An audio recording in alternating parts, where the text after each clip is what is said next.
Madam எங்க கிளம்புறீங்க? Work முடிஞ்சிருச்சு sir, அதான் வீட்டுக்கு போலான்னு என்று தயங்கிக் கொண்டே சொன்னாள். வேலை முடிஞ்சிருச்சா? இந்த ஆபீஸ்க்கு நீ ஓனரா இல்ல நானா? அவள் அமைதியாக இருந்தாள். கேட்டதுக்கு பதில் நீங்க தான் சார். அப்போ உனக்கு வேலை ஓவரா இல்லையான்னு நான் தான் சொல்லணும். நைட் ஷிஃப்ட் வேலை பார்க்குறவங்க உள்ள வரும்போது மொத்த இடமும் கிளீனா இருக்கணும். ஒரு டஸ்ட் கூட இல்லாம கிளீன் பண்ணிட்டு தான் கிளம்பணும். புரியுதா? அவள் தயக்கத்துடன் சரி என தலையாட்டினாள். குட் கேர்ள், அப்போ வரட்டுமா என்று ஒரு குரோத புன்னகையுடன் 2 எட்டு எடுத்து வைத்தவன் என்ன நினைத்தானோ அப்படியே ரிவர்ஸ் போட்டு அவள் முன்னே வந்து நின்று கண்களில் போட்டிருந்த கூலர்ஸை இறக்கிவிட்டான். இனிமே பாத்ரூம்குள்ள போய் அழாம என் முன்னாடி அழு, அப்பதான் பார்க்க இன்னும் கிக்கா இருக்கும். வர என்று விசிலடித்து சென்றவனை வெற்று பார்வை பார்த்து கொண்டிருந்தாள் அவள். தமிழ் மீண்டும் மொத்த இடத்தையும் கிளீன் செய்துவிட்டு வேர்க்க விறுவிறுக்க அந்த ஆபீஸ் விட்டு வெளியே வரும் பொழுதே மணி 8 தொட்டுவிட்டது. அவள் வரும் நேரம் பஸ் எதுவும் இல்லை. தோழிக்கு அழைக்க போனில் பேலன்ஸும் இல்லை. இன்கம்மிங் அவுட்கோயிங் கால் கட்டாகி போயிருந்தது. அந்த பக்கம் ஆட்டோ ஸ்டாண்ட் இருந்தது. ஆனால் தனியே ஆட்டோவில் செல்ல பயமாக இருந்தது. தன் கை பையை இறுக்கி பிடித்தபடி நின்றவளின் முன்னே சரட்டென்ற சத்தத்துடன் வந்து பைக்கை நிறுத்தினார்கள் 2 வாலிபர்கள். முழு போதையில் வேறு இருந்தார்கள். என்னதான் அவர்களை கண்டு கொள்ளாமல் இருந்தாலும் தமிழுக்கு உள்ளுக்குள் பதறியது. ஹே குட்டி, 2 பேருக்கு எவ்வளோ ரேட்? அவர்கள் பார்வை தமிழை ஒரு மாதிரி அளந்தது. தமிழுக்கு அங்கு நிற்கவே பயமாக இருந்தது. எவ்வளோ வேணாலும் கேளு, தரோம் என்று வண்டியை விட்டு இறங்கி அவள் அருகே வந்தார்கள். நான் அந்த மாதிரி பொண்ணு இல்ல, ப்ளீஸ் என்ன தொந்தரவு பண்ணாதீங்க, தமிழ் சற்று பயந்தபடி சொன்னாள். அட, இதுக்கு முன்னாடி இல்லாம இருந்தா என்ன, இதுக்கு மேல இரு என்று அவர்கள் உதட்டை சுளித்தபடி தமிழை சுற்றி வர, ப்ளீஸ் அண்ணா போயிருங்க என கையெடுத்து கும்பிட்டவளை கண்டு அவர்கள் கைத்தட்டி சிரித்தார்கள். தோ பாருடா அண்ணாவா, இந்த ஐயர் ஆத்துல கூப்பிடுவாங்களே வாங்கோன்னா போங்கோனான்னு அந்த அண்ணா தானே? அப்படின்னா ஓகே, இல்லைன்னா ஓ அண்ணாவை நாங்க ஏத்துக்க மாட்டோம். என்னம்மா பே? ஆமா, அழகான பொண்ணு அண்ணான்னு சொன்னா எங்களுக்கு இதயமே வெடிச்சிரும். வேணும்னா மாமான்னு சொல்லு, அத்தான்னு சொல்லு, பேபேன்னு சொல்லு என்று தமிழை சுற்றி சுற்றி வந்தார்கள். அவள் நேரமோ என்னவோ அவளுக்கு உதவி செய்ய யாரும் இல்லை. அங்கே ஆட்டோ ஸ்டாண்ட் வேறு சற்று தொலைவில் இருந்தது. அவளுக்கு பயம் இன்னும் அதிகமானது. இதற்கு மேல் இங்கே நிற்பது சரியில்லை என்று எண்ணியவள் உடனே அந்த இடத்தை விட்டு வேகமாக நடக்க துவங்கினாள். அவர்களும் விடுவது போல் தெரியவில்லை. தமிழை துரத்தி கொண்டே வந்தார்கள். தமிழ் ஒரு கட்டத்துக்கு மேல் ஓட துவங்கி விட்டாள். அவர்களும் விடாது துரத்தி வந்தார்கள். அவர்கள் தமிழ் முடியை பிடிக்கப் போகும் சமயம் திடீரென்று அந்த பக்கமாய் வந்து நின்றது ஒரு கார்.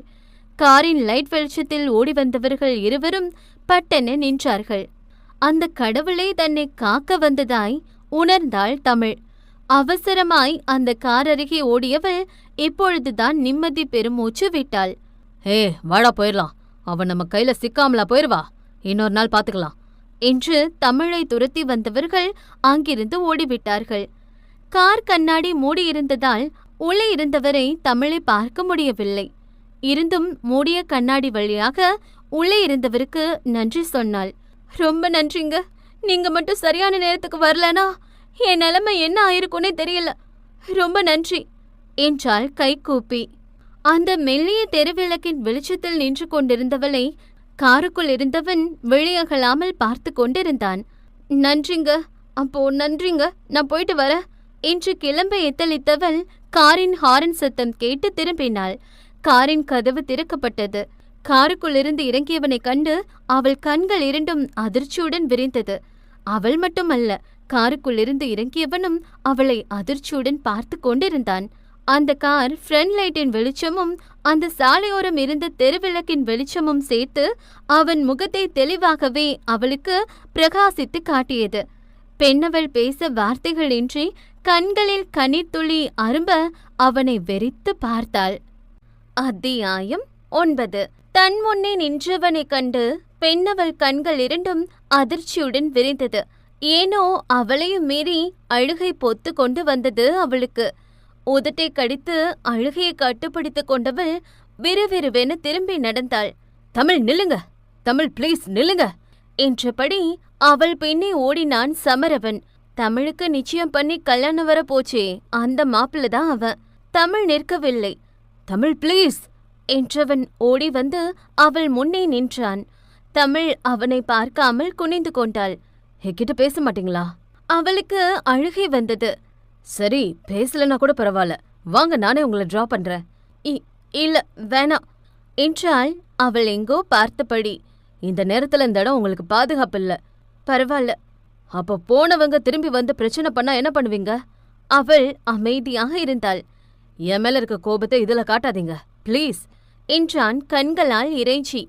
அவளுக்கும் இப்பொழுது அவனுடன் செல்வதுதான் பாதுகாப்பு என்பதால் வேறு வழியில்லாமல் அவனுடன் செல்ல சம்மதித்தாள். அவள் இதற்கு முன் காரில் சென்று பழக்கமில்லை என்பதால் கார் கதவை எப்படி திறக்க வேண்டுமென்று அவளுக்கு தெரியவில்லை. அவள் சொல்லாமலே அதை புரிந்து கொண்டவன் அவளை மட்டம் தட்டாமல் அவளுக்காக அந்த கதவை திறந்து விட்டான். பெண்ணவளும் அமைதியாக காரில் ஏறி அமர்ந்து கொண்டாள். கார் மிதமான வேகத்தில் சென்றது. அவர்கள் வீட்டுக்கு அவன் சென்றதில்லை. ஆனால் அவர்கள் வீடு எங்கே இருக்கும் என்று தெரியும். ஆகவே அவன் வண்டியை அவள் வீட்டை நோக்கி இயக்கிக் கொண்டிருந்தான். என்ன பஸ் ஸ்டாப்ல இறக்கி விட்டுருங்க, சத்தமில்லாமல் சொன்னாள். இல்லங்க, உங்க வீடு எனக்கு தெரியும், நான் உங்க வீட்டிலே டிராப் பண்ணிடுறேன். இல்ல வேணாம், அவள் சத்தமின்றி சொன்னாள். நான் அந்த வழியா தான் போறேன், சோ எனக்கு எந்த பிரச்சனையும் இல்லைங்க. ஐயோ, நான் இப்ப எங்க வீட்டுல இல்லைங்க. வேறு வழி இல்லாமல் சொல்ல வேண்டிய நிலை. அவன் காரின் வேகத்தை குறைத்துவிட்டு அவள் முகம் நோக்கினான். ஏதோ பிரச்சனை என்று புரிந்தது. ஆனால் கேட்க துணிவில்லை. அப்போ எங்க டிராப் பண்ணணும் என்றான் மென்மையாக. Bus stop. இந்த டைம் ரொம்ப ரஷ்ஷா இருக்கும். என் மேல உங்களுக்கு கோபம்னு புரியுது. ப்ளீஸ் அதை எதில் காட்டாதீங்க. எங்க டிராப் பண்ணணும்னு சொல்லுங்க. அவள் சற்று மௌனத்திற்கு பின் ஒரு தெரு பெயரை சொன்னாள். அவனும் அதற்கு மேல் அவளை தொந்தரவு செய்யாமல் அவள் சொன்ன இடத்திற்கு போய் காரை நிறுத்தினான். தமிழ் மௌனமாக காரில் இருந்து இறங்கிக் கொண்டாள்.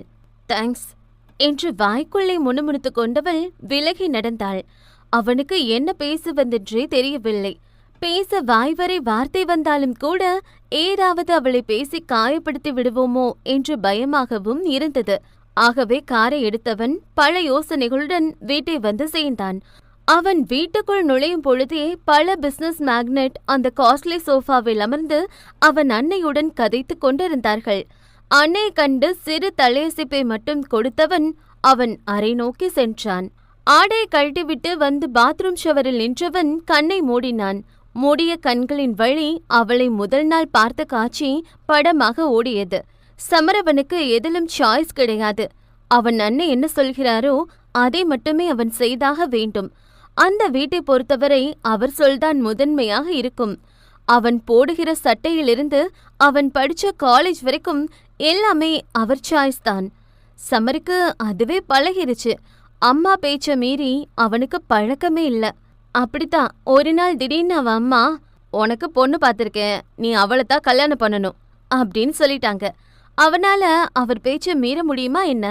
பொண்ணு போட்டோவை கூட பார்க்காம ஓகே சொல்லிட்டான். அவனுக்கு தான் வேற சாய்ஸ் கிடையாதே. பொண்ணு போட்டோ இல்ல, பட் பொண்ணை ஒரு பரதநாட்டிய மேடையில வச்சு பார்த்தது பிடிச்சு போயிடுச்சு. பொண்ணு அவ்வளோ அழகு, உனக்கும் பிடிக்கும், வீடியோ இருக்கு, வேணும்னா பாரு என்று அவன் வாட்ஸ்அப் எண்ணுக்கு ஒரு வீடியோவை மட்டும் அனுப்பி வைத்து விட்டார். சமருக்கு அந்த பெண்ணின் மீது பெரிய நாட்டம் இல்லை. அவன் அம்மா பேச்சை மீறாதவன் அவர் வார்த்தைக்காக மட்டுமே சம்மதம் சொல்லி இருந்தான். ஆனால் ஏனோ அவன் மனதுக்குள் ஒரு குறுகுறுப்பு. அந்த பெண்ணை பார்க்க சொல்லி அவன் குட்டி இதயம் ரிங்க ஆரம்பித்தது. லேப்டாப்பில் கவனம் பதித்திருந்தவனின் வலது கரம் டேபிள் மீதிருந்த போனை எட்டி எடுத்தது. அதில் பச்சை கலரில் இருந்த வாட்ஸ்அப்புக்குள் சென்றவன் சில நொடி தயங்கினான். இன்னும் அவன் பெண்ணை பார்க்கவில்லை. ஆனாலும் ஏனோ சொல்ல முடியா ஒரு உணர்வு. அவன் கால் விரல்கள் பியானோவில் இசை மீட்டுவது போல் தரையில் இசை மீட்டிக் கொண்டிருந்தது. ஏசி நிறைந்த அறையிலும் வேத்து கொட்டுவதாய் தோன்றியது. சில நிமிட தவிப்புக்கு பின்னே ஒரு வழியாக அவன் அன்னை அனுப்பிய வீடியோவை தட்டிவிட்டான். அதில் சிவப்பு வண்ண பரதநாட்டிய உடையில் கண்களை அங்குமிங்கும் உருட்டி உடலை வில்லாய் வளைத்து அவ்வளவு அழகாகவும் நளினமாகவும் நடனமாடியவளின் முகம் பார்த்ததும் அச்சு போல் மனதில் ஒட்டிக்கொண்டது. அவன் மீசை முடிக்க கீழிருந்த சிவந்த இதழ்கள் அனிச்சையாக சிரிப்பினை தூவி சென்றது. அழகாய் வளைந்த புருவங்கள் இரண்டும் அவள் கண்ணசைவுக்கு ஏற்ப ரசனையாய் உயர்ந்து விரிந்தது. அவனுக்கு பரதத்தில் பெரிய ஆர்வமில்லை. ஆனால் அவள் நாட்டியத்தை குறைந்தது 20 முறையேனும் பார்த்திருப்பான். இல்லை, ரசித்திருப்பான். ஆஹா, பரதம் இத்தனை அழகா? இல்ல ஒன்னால அது அழகா தெரியுதா என்ற கேள்வியும் எழுந்தோங்கி நின்றது. அவள் போன் நம்பர் வாங்கி பேச ஆசையாக இருந்தது. ஆனால் அம்மாவிடம் கேட்க தைரியமில்லை. ஆகவே அவர் கொடுக்கும் வரை பொறுமை காக்க நினைத்தான். ஆனால் அரை நாள் கூட அவனால் பொறுமை காக்க முடியவில்லை. அந்த அரங்கேற்றம் நடந்த மண்டபத்திற்கு சென்று பெண்ணை பற்றி விசாரித்தான். இதில் கொடுமை என்னவெனில் பெண்ணின் பெயர் கூட தெரியாது. அங்கிருந்தவர்களிடம் கேட்டு ஒரு வழியாக அவள் படிக்கும் காலேஜை கண்டுபிடித்து சென்றவன் அவளுக்கே தெரியாமல் அவளை காண்பதற்காக அந்த காலேஜ் முன்னே காரில் காத்து கொண்டிருந்தான். கிட்டத்தட்ட 1 மணி நேரத்திற்கு மேலாக அவளுக்காக காத்திருந்தான். இந்த 1 மணி நேரத்தில் அவன் எத்தனையோ லட்சங்களை சம்பாதித்திருப்பான். பெயர் கூட தெரியாத பெண்ணுக்காக ஏன் இவ்வளவு தூரம் காத்திருக்கிறோம் என அவனுக்கே தெரியவில்லை. அவன் 30 வருட வாழ்க்கையில் இதுவரை அவன் எந்த பெண்ணின் மீதும் இத்தனை நாட்டம் கொண்டதில்லை. எந்த பெண்ணிற்காகவும் இவ்வளவு ஆர்வமாய் காத்திருந்ததும் இல்லை. அவளை நினைத்தே அவனுக்கு வியப்பாகவும் சிரிப்பாகவும் வந்தது. காலேஜ் முடியும் நேரம் வந்தது. மாணவர்கள் வெளியே வந்தார்கள். சமர் கண்கள் அந்த கேட்டை ஆர்வமாக நோக்கியது. அவன் எதிர்பார்த்தவளை தவிர மற்ற அனைவரும் வந்தார்கள். அவன் நினைத்திருந்தால் 5 நிமிடத்தில் அவளை தன் கண் முன்னே வரவைத்திருக்க முடியும். ஆனால் அவன் அதை விரும்பவில்லை. அவளுக்கே தெரியாமல்தான் அவனை பார்க்க ஆசைப்பட்டான். இதோ சமரின் இத்தனை நேர காத்திருப்புக்கு காரணமானவள் அந்த சிவப்பு வண்ண அனார்கலை சுடிதாரில் தேவதை போல் அந்த கேட்டை தாண்டி வெளியே வந்தாள். ஃபாரினில் படித்தவன்தான். பல வெள்ளைக்கார அழகிகளை கடந்து வந்தவன்தான். ஆனால் இவளைப் போல ஒருத்தியை அவன் இதற்கு முன் கண்டதில்லை. அவன் இதய துடிப்பின் வேகம் அதிகமானதை உணர்ந்தான். கண்கள் இரண்டும் இமைக்க மறந்து அடம் பிடித்தது. பதட்டத்தை கட்டுப்படுத்த ஸ்டேரிங் மீது தாளம் போட்டது 10 விரல்களும். சுவாச குழாயும் கொஞ்சம் அதிகமாகவே வேலை செய்தது போலும். மேல் மூச்சு கீழ் மூச்சு வாங்க அவளை ரசனையாக பார்த்து கொண்டிருந்தது சமர் விழிகள். யாருங்க உள்ள? சீக்கிரம் கார் எடுங்க. பக்கத்தில் கடை போட்டிருந்த வயதான பாட்டி சத்தம் போட்டார். அதெல்லாம் அவன் செவிமடலை சீண்டினால்தானே. தம்பி, கார் எடுப்பா, அவர் மீண்டும் சொன்னார். அது அவன் காதில் விழுந்ததோ என்னவோ அந்த பக்கமாய் வந்த தமிழ் காதில் விழுந்து விட்டது. என்னாச்சு பாட்டி? இந்த தம்பி ரொம்ப நேரமா இங்க காரை நிறுத்தி வச்சிருக்காரு. வியாபாரமே ஓடல. காரை எடுக்க சொன்னாலும் எடுக்க மாட்டேங்கிறாரு. தமிழ் அந்த காரை நோக்கி சென்றாள். உள்ளே இருப்பவரை அவளால் பார்க்க முடியாது. ஆனால் உள்ளே இருப்பவனால் அவளை பார்க்க முடியும். தமிழ் அந்த கார் கண்ணாடியை தட்டினாள். ஹலோ, யாருங்க காருக்குள்ள? ப்ளீஸ் இந்த காரை எடுக்கிறீங்களா? சத்தம் போடாமல் அமைதியாக சொன்னவளை உள்ளே இருந்தபடி பார்த்து கொண்டிருந்தவனின் இதய துடிப்பு பன்மடங்கு உயர்ந்து கொண்டிருந்தது. தூரமாக பார்க்கத்தான் எண்ணினான். ஆனால் அவளோ மில்லிமீட்டர் இடைவெளியில் நின்று கொண்டிருக்கிறாள். அவள் மை தீட்டிய விழிகள் முழு செடியாய் அவன் இதயத்தை குத்தி கொன்றது. அவள் சிவந்த அதரங்கள் அவனை சிறைப்பிடித்து போனது. சாரி என்றவன் காரை அங்கிருந்து எடுத்தான். ரொம்ப நன்றிமா தமிழ். அந்த பாட்டி அவள் தலையில் கை வைத்து சொன்னதை தன் காரின் மிரர் வழியே பார்த்தவனின் இதழ் அனிச்சையாக முணுமுணுத்து கொண்டது. தமிழ் என்று அவள் முகம் அந்த நொடியே அவன் மனதில் பட்டா போட்டு ஓட்டிக்கொண்டது. நகர மாட்டேன் என்று. அவளின் முதல் சந்திப்பை எண்ணி பார்த்தவனால் யார் என்ன சொன்னாலும் அவளை தவறாக யோசிக்க முடியவில்லை. வீடியோ ஆதாரம் பார்த்த போதும் அவன் மனம் மட்டும் அதை ஏற்க மறுத்தது. ஆனால் அவனால் அவன் அன்னையை மீறி எதுவும் செய்ய முடியாது. சாரி தமிழ் என்றவன் நிமிடங்கள் கடந்தும் அவள் நினைவிலேயே உழன்று கொண்டிருந்தான், வெளிவர முடியாமல். அத்தியாயம் 10. ஓ டார்லிங், நீ ரொம்ப செக்ஸியா இருக்க என்றபடி அவன் தோளோடு உரசி அமர்ந்து கவர்ச்சி குரலில் பேசிக் கொண்டிருந்தாள் அந்த மாடர்ன் பெண் ஒருத்தி. ஆனால் அதையெல்லாம் கண்டுகொள்ளாது குடிப்பதில் மட்டுமே தன் கவனத்தினை செலுத்திக் கொண்டிருந்தான் ராவணன். அது எப்படி மச்சி, உன்னை மட்டும் தேடி வந்து இந்த பொண்ணுங்கெல்லாம் விடுறாங்க? உனக்கு எங்கேயோ பெரிய மச்சம் இருக்குன்னு நினைக்கிறேன். போதையில் கொஞ்சம் பொறாமையும் அள்ளி வீசினான் அனீஷ். ஆமாமா, அவனுக்கு பெரிய மச்சம்தான் இருக்கு. பக்கத்தில் இருந்தவன் எடுத்து கொடுத்தான். அது எப்படி உனக்கு தெரியும்? அவன் குளிக்கும் போது நான் பார்த்தனே. அவன் குளிக்கும் போது பாத்தியா? ஏய், அவனா நீ என்று இவர்கள் இருவரும் ஒரு பக்கம் சண்டையிட்டுக் கொண்டிருக்க கவின் அமைதியாகவே அமர்ந்திருந்தான். என்னடா கவின், அமைதியா இருக்க? ஏதாவது சொல்லணுமா? அவனை உற்று நோக்கியபடி கேட்டவனின் குரலில் அத்தனை நக்கல். கவின் நண்பனை நிமிர்ந்து பார்த்தான். எதுக்கு அர்ஜுன் அந்த பொண்ணு அப்படி பண்ற? அவ பாவம்டா. பாபா, பாவமா என அந்த பாரிலிருந்த அனைவரும் திரும்பி பார்க்கும்படி சிரித்தான். அவள பாவம் சொல்றியா? ஆனா எனக்கு இன்னொரு விஷயம் சொல்லு. அவ மேல உனக்கு என்ன அப்படி ஒரு அக்கறை? அவ உன் அக்காவா, தங்கச்சியா, இல்ல லவ்வரா? கவின் முகம் மாறியது. ஏய், வெயிட் வெயிட், அவள உனக்கு பிடிச்சிருக்கா? ஏதாவது ஃபீலிங்ஸ் வந்துருச்சா? வாட் த ஃப, அவ மேல ஃபீலிங்ஸா என்றான் இன்னும் நக்கல் சிரிப்புடன். உனக்கு ஓவர் ஆயிடுச்சு அர்ஜுன், நான் கிளம்புறேன் என கிளம்ப எத்தனித்தவனின் கையை பிடித்து அமர வைத்தான் அனீஷ். கோச்சிக்காதடா, அவன் சும்மா உன்னை கலாய்க்கிறான். நம்ம நண்பனை இத்தனை பேர் முன்னாடி வச்சு ஒருத்தி அடிச்சிருக்கா. அவளுக்கு நீ சப்போர்ட் பண்ண அவனுக்கு கோபம் வராதா? கவின் எதுவும் பேசாமல் அமைதியாகவே இருந்தான். அவனுக்கும் ஒரு தங்கை இருக்கிறாள். ஆகவே அவனால் இது போன்ற விஷயத்தை என்கரேஜ் செய்ய முடியாது. சரி, இப்ப என்ன, நான் அவளை விட்டுறணும் அதானே? சரி, விடுறேன். பட் ஒன் திங், அவ என் காலில் விழுந்து மன்னிப்பு கேட்கணும். அதுவும் எல்லாரும் முன்னாடியும். அவ அதை பண்ணா அவளை விட்டுறத பத்தி நான் யோசிக்கிறேன் என்றான் அர்ஜுன் பெரிய மனது பண்ணி. கவின் முகத்தில் அப்படி ஒரு பொழிவு. அப்போ அந்த பொண்ணு சாரி கேட்டா அவளை விட்டுருவதானே? ராவணன் இரண்டு கையையும் விரித்து காட்டினான். இந்த ராவணன் சொன்னா செய்வான் என்றான். அப்போ சரி, நான் கிளம்புறேன் அர்ஜுன். தங்கச்சி கால் பண்ணிட்டே இருந்தா, போய் பாக்குற என்று கவின் அங்கிருந்து கிளம்பி செல்வதை இதழில் தேங்கிய வில்ல புன்னகையுடன் பார்த்து கொண்டிருந்தான் அர்ஜுன். போனே வரல, போன் வந்துச்சுன்னு சொல்லிட்டு போறான். எனக்கென்னவோ கவின் போய் சொல்லிட்டு வேற எங்கேயோ போறான்னு தோணுது. வேற எங்கேயோ இல்லடா, என் எதிரிய பார்க்க போறான். யூ மீன் அந்த தமிழ்? அர்ஜுன் கையிலிருந்து மதுவை வாயில் சரித்தபடி ஆமாவென்றான். ஓஹோ, அப்ப அந்த பொண்ணுகிட்ட போய் சாரி கேட்க சொல்ல போறான் போல. ஒருவேளை அவ சாரி கேட்டா நீ அவளை மன்னிச்சு விட்டுருவியா? அர்ஜுன் கழுத்தை சாய்த்து அந்த விட்டத்தை வெறித்தான். அதுக்கு முதல்ல அவ சாரி கேட்கணுமே. கேட்க மாட்டான்னு நினைக்கிறியா? உலகமே அழிஞ்சாலும் கேட்க மாட்டா. கக்கூஸ் கழுவுனாலும் சாரி மட்டும் கேட்க மாட்டான்னு நினைக்கிறியா? அர்ஜுன் சிரித்தான். என்ன மச்சி சிரிக்கிற? அவ பாத்ரூம் கழுவுறத விட என்கிட்ட மன்னிப்பு கேட்கறது தான் கேவலம், அசிங்கம்னு நினைப்பா. என்ன பாக்குற பார்வையில பயம் மட்டும் இல்ல, ஒரு அருவருப்பு இருக்கு. ஏதோ தீண்டக்கூடாத ஜந்து மாதிரி பாக்குறாடான்னு. அவ பார்வையில அந்த பாத்ரூம் கழுவ விட நான் கேவலமானவன். அப்படி இருக்கும்போது அவ என்கிட்ட சாரி கேட்பான்னு நினைக்கிற? மிக சரியாக புரிந்து வைத்திருந்தான் அவளை. அப்ப என்னதான் பண்ண போற அவள? சாரி கேட்க வைக்க போறேன்.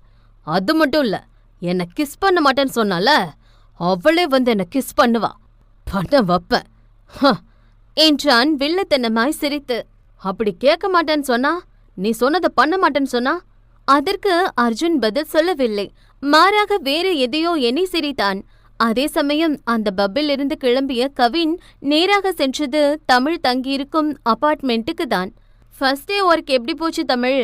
அந்த சமையல் திண்டில் ஏறி அமர்ந்து ஆர்வமாய் விசாரித்துக் கொண்டிருந்தாள் ரம்யா. நடந்த கொடுமைகளை தனக்குள் மறைத்து கொண்ட தமிழ் வெளியே புன்னகையுடன் பொய்யை அள்ளி வீசினாள். ஓ ஆமா, இன்னைக்கு ஃபர்ஸ்ட் டே, ஸோ நீங்க வேலை பார்க்க வேணா, ரெஸ்ட் எடுங்கன்னு ஒரே டார்ச்சர். டீ காஃபி அவங்களே வாங்கிட்டு வந்து கொடுத்தாங்க. ஓஹோ சூப்பர். ஆமா, ஏன் நீ கொண்டு போன லஞ்சு சாப்பிடாம திரும்ப கொண்டு வந்துட்ட? அது அது என்றவளுக்கு திடீரென என்ன சொல்லி சமாளிப்பதுன்னு தெரியவில்லை. ஃபர்ஸ்ட் டே இல்ல, ஸோ ட்ரீட் தரேன்னு சொல்லி கேண்டீன்ல வாங்கி கொடுத்துட்டாங்க ரம்யா. பரவாயில்ல தமிழ், எனக்கு ரொம்ப சந்தோஷமா இருக்குடி. எங்க உனக்கு ஒர்க் செட் ஆகாதோன்னு பயந்துட்டேன். ஒர்க் செட் ஆனாலே உனக்கு பிரச்சனை எல்லாம் சரியான மாதிரி தோணும். சரி, அதை விடு, உனக்கு எப்படி போச்சு என்று இருவரும் சிரித்தபடி அன்றைய நாளை பற்றி கதைத்து கொண்டிருந்தார்கள். அப்பொழுது அவர்கள் வீட்டில் காலிங் பெல் அடிக்கும் சத்தம் கேட்டது. காலிங் பெல் அடிக்குது, இந்த நேரத்துல யாரா இருக்கும்? ஒருவேளை ஓனரா இருப்பாங்களோ? காலையில தானே காசு வாங்கிட்டு போனாரு, இவருக்கு இதே பொழப்பா போச்சு. எப்ப பாரு நை நைன்னு. இரு, நான் போய் பார்த்துட்டு வரேன் என்று அந்த கேரட்டை எடுத்து கடித்தபடி கதவை திறந்தவள் வாசலில் நின்றவனைக் கண்டு புருவம் சுருக்கினாள். அன்று பிரச்சனை நடந்த பொழுது ரம்யா அங்கு இல்லை. ஒருவேளை அவள் இருந்திருந்தால் அங்கு நடந்திருப்பதே வேறு. அதனால் அவளுக்கு கவினையும் தெரியவில்லை. யார் நீங்க? அவள் கேள்வியாக நோக்கினாள். தமிழ்விழி. அவன் தயங்கி தயங்கி கேட்டான். ரம்யா புருவம் இன்னும் உயர்ந்தது. எஸ், அவள் எதுக்கு கேக்குறீங்க? அவங்க உள்ளதா இருக்காங்களா?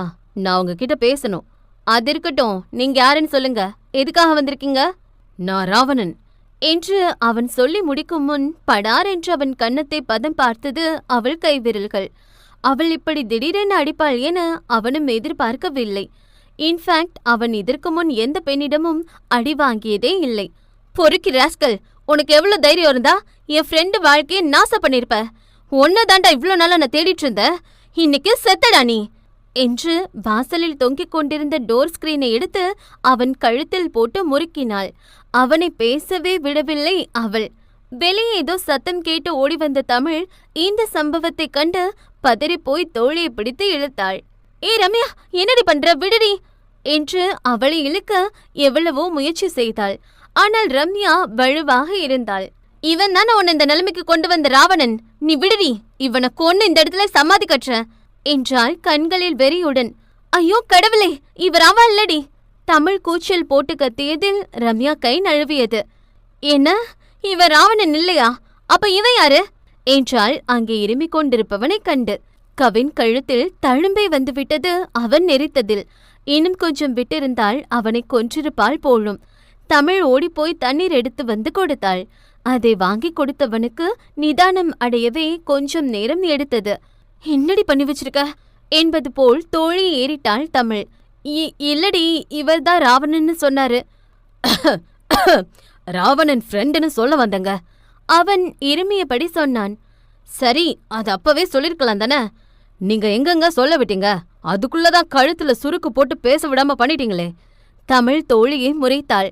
ரம்யா திருத்திருவென முழித்தாள். அது கொஞ்சம் மிஸ் ஆயிடுச்சு. என்ன, என் உயிரா? அவன் கேள்வியாக நோக்க ரம்யா வேறெங்கோ பார்த்து வெறித்தாள். அவளுக்காக நான் சாரி கேட்டுக்கிறேங்க. அவளுக்கு என் மேல கொஞ்சம் பாசம் ஜாஸ்தி. தெரியுது என்றான் இருமிக் கொண்டே. நான் வேணும்னா ஆயில்மெண்ட் போட்டு விடவா? அவள் மெடிக்கல் கிட்ட எடுத்தபடி கிட்ட வர, ஐயோ, எனக்கு ஒரு தங்கச்சி இருக்கா, நான் தான் அவளை பாத்துக்கணும். சோ அதுக்காகவாது நான் உயிரோட இருக்கணும் என்றவன் 2 கையையும் தூக்கி காட்ட ரம்யா அவனை முறைத்து கொண்டே அந்த மெடிக்கல் கிட்டை தமிழ் கையில் திணித்துவிட்டு அவர்களுக்கு காஃபி போட சென்றாள். தமிழ் அந்த ஆயில்மெண்ட்டை எடுத்தாள். என்ன விஷயம் என்றாள் மென்மையாக. நீங்க ஒரு சாரி கேட்கணும் என்றான் அவனும் அதே மென்மையுடன். உங்ககிட்டயா? என் நண்பன் கிட்ட என்றான் அவள் முகம் நோக்கி. ஆயில்மெண்ட்டை எடுத்தவளின் கரம் ஒரு நொடி பிரேக் போட்டு நின்றது. அந்த கிச்சனுக்குள் டமால் டுமில் என்று பாத்திரம் கீழே விழும் சத்தம் கேட்டது.